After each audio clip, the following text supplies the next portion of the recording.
भारत की आर्थिक राजधानी मुंबई एक बार फिर से इतिहास रच चुकी है। 19,650 करोड़ की लागत से बना नवी मुंबई इंटरनेशनल एयरपोर्ट अब देश के एविएशन सेक्टर की नई पहचान बनने जा रहा है। प्रधानमंत्री नरेंद्र मोदी ने इसका उद्घाटन करते हुए कहा कि मुंबई का लंबे समय से प्रतीक्षित सपना अब पूरा हो रहा है। यह सिर्फ एक एयरपोर्ट नहीं बल्कि नए भारत की नई उड़ान और नई आकांक्षाओं का द्वार है।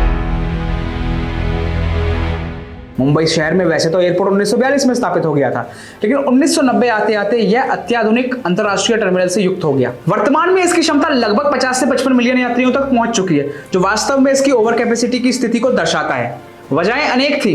रनवे संख्या सीमित थी और विस्तार करना भी मुश्किल था। एयरलाइन कंपनियों को लैंडिंग और टेक ऑफ के समय के लिए बहुत समय लगने लगा था। यात्रियों को परेशानी होने लगी थी। इन सबको ध्यान में रखते हुए मोदी सरकार ने प्रस्तावित एयरपोर्ट को मंजूरी दी।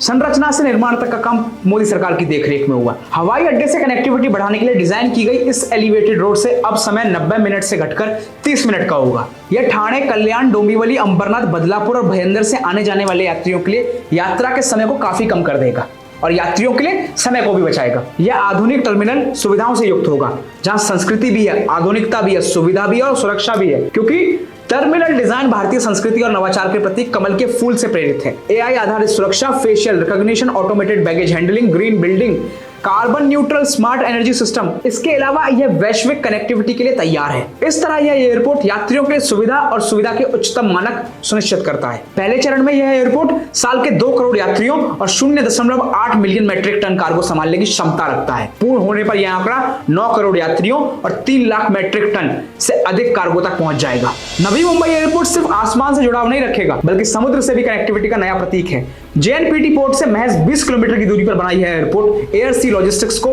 जोड़ते हुए पूरे क्षेत्र में उद्योग, व्यापार और रोजगार की नई लहर लाएगा। यह सिर्फ हवाई अड्डा नहीं, भारत का लॉजिस्टिक पावर हाउस है, जो व्यापार, निवेश, कनेक्टिविटी को नई दिशा देगा। शुरुआती चरण में एयरपोर्ट से रोजाना 50 से 60 उड़ानें संचालित होंगी। इंडिगो और आकाशा एयर यहां से संचालन शुरू करने वाली पहली एयरलाइंस होंगी, जो लगभग 15 घरेलू शहरों को जोड़ेंगी। यह एयरपोर्ट पर्यावरण फ्रेंडली यानी इको फ्रेंडली है। सिडको और अडानी समूह ने मिलकर इस एयरपोर्ट को पर्यावरण संवेदनशील परियोजना के रूप में विकसित किया है और आसपास के नालों और जलाशयों को पुनर्निर्मित किया है। मैनग्रोव्स और बर्ड सेंचुरीज की सुरक्षा सुनिश्चित की गई है। Solar energy, rain water harvesting और एनर्जी रिसाइकलिंग सिस्टम्स की प्रणालियां यहां अपनाई गई हैं। यह विश्व के लिए एक ग्रीन एयरपोर्ट का मॉडल है। तो ये थी मुंबई 2.0 की कहानी, जो अंततः अपने उद्घाटन के साथ पूरी हुई और अब नई ऊंचाइयों को तय करने के लिए मुंबई एक बार फिर से तैयार है।